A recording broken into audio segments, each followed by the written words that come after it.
My name is John Grant. I'm the Executive Vice President for a company called OAG, which many people will know as Official Airline Guides. I left school and lived very close to Gatwick Airport and joined a company called British Caledonian Airways in their finance department.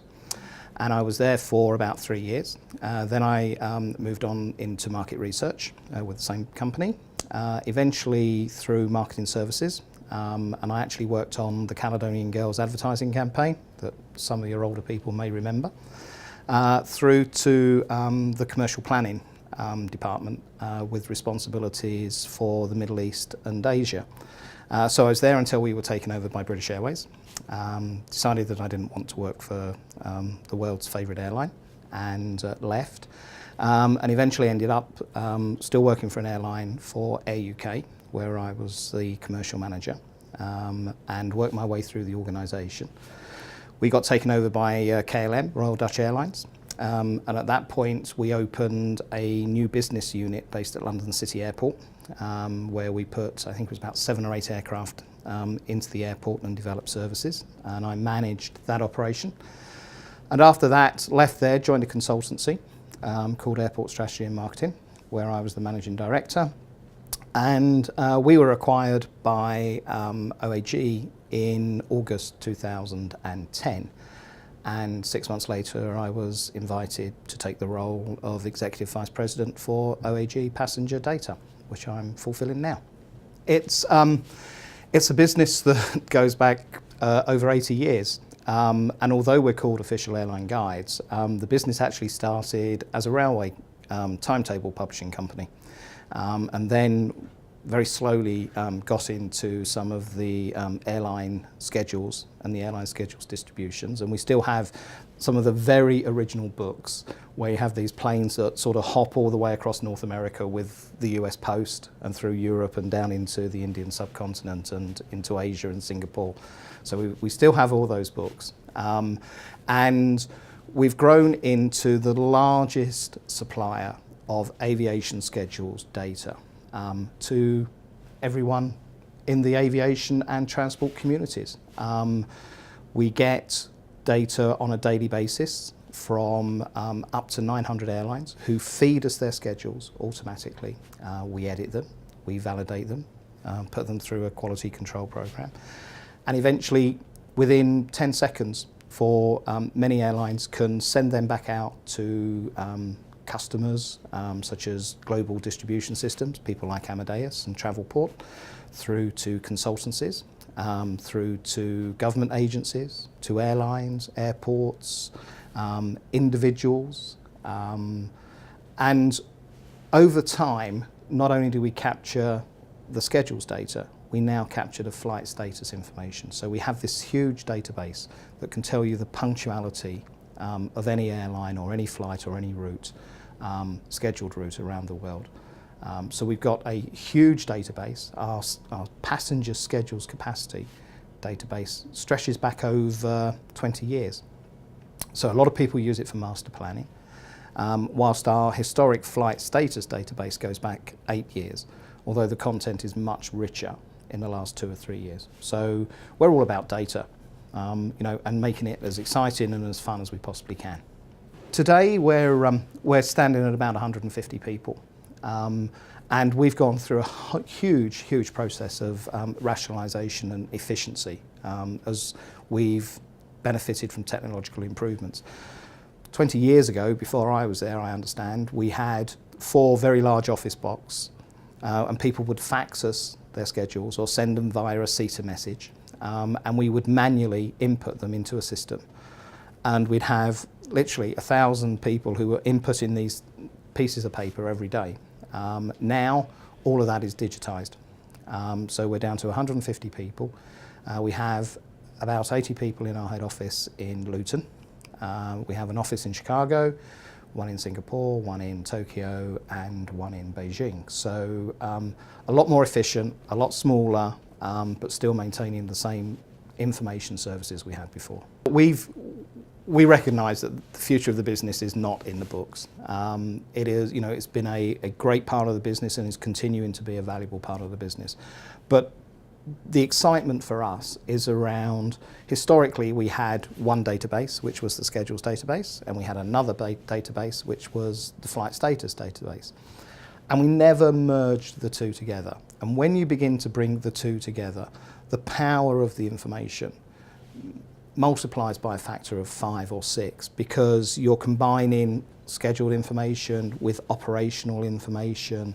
We have access to passenger booking information, and suddenly we have the ability to create a range of products that are, in the cloud, readily available on an iPad as they are on a desktop PC in your office. And we're creating more and more valuable information that airlines, airports, and the whole community is using to inform their business decisions. Everyone tells us we want it for less than we paid last year. And I think one of the things that we continue to promote and we keep reinforcing is the quality of the data that we provide, and the accuracy and the integrity of the data, and the fact that you could not get it anywhere else as cost effectively as we do. People are telling us that they want less and less information being stuck on their PCs. They want it readily available in and onto iPads and into Androids and into laptops, rather than being stuck on desk. People are telling us they want to be able to interpret data themselves. They want to have the flexibility to maneuver things around, so play with pivot tables, play with what-if scenarios. But the most important thing I think people tell us is, we don't want it tomorrow, we want it now.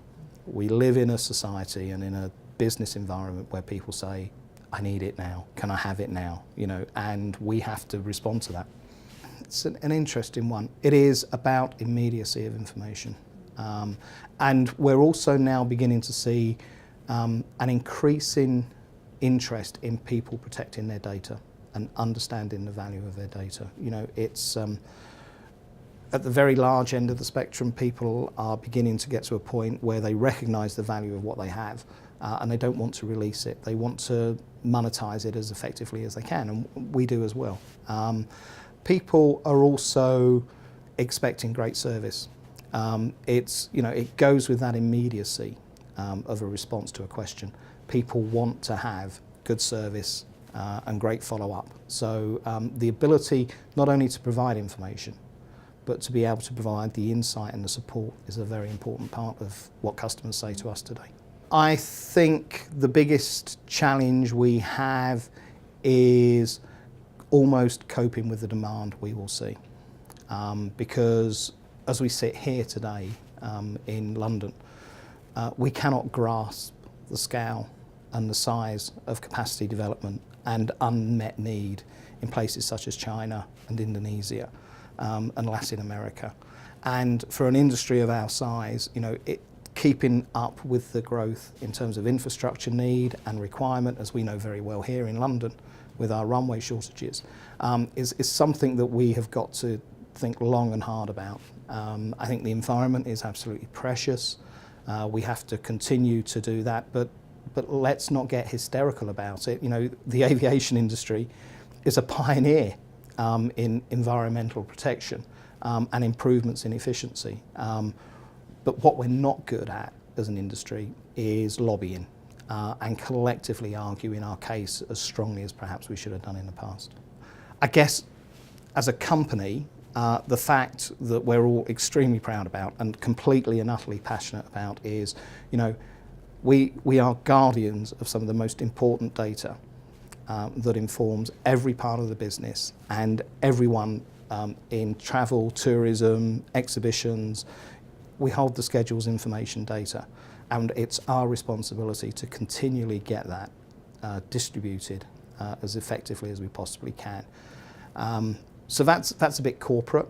I think personally, two things. I led a project to completely rebrand an airline, Air UK, with no budget and a tin of paint and a vision of where we were going to go, and we did. And it was hugely successful. Relatively small airline. We won the Travel Trade Gazette Award for Best UK Domestic Airline, which we were really proud about and had a great party. But I guess The most important thing that I think I'm proud of is seeing people who work with me develop and take on new responsibility and grow into their roles. Because, bottom line is important for any business. Surviving is great for any business. But the most important asset any business has is its people. And, having great teams around me who do great jobs is probably the thing that you go home at the end of a Friday and say, they made a great contribution this week, therefore we made a great contribution. Be brave, work hard, don't worry about 9 to 5, and if you believe in destiny, it will happen for you, and that's the most important thing. If you have a vision, go for it, but the more you put in, the more you'll get out. When I was a consultant and I was the managing director of an airport consultancy, we had clients all around the world. And I would frequently go somewhere and I would be almost dropped in for 2 days and then come straight back out. And I worked all over the globe, but the one destination that still sticks in my mind is Peru and Lima. And not so much Lima, which is in itself a wonderful city, but the gateway to the Amazon, to Machu Picchu, the mountains, the people, the food, which my wife will find amazing, things like that. It was a really, really humbling experience to go there and work there, and a great destination.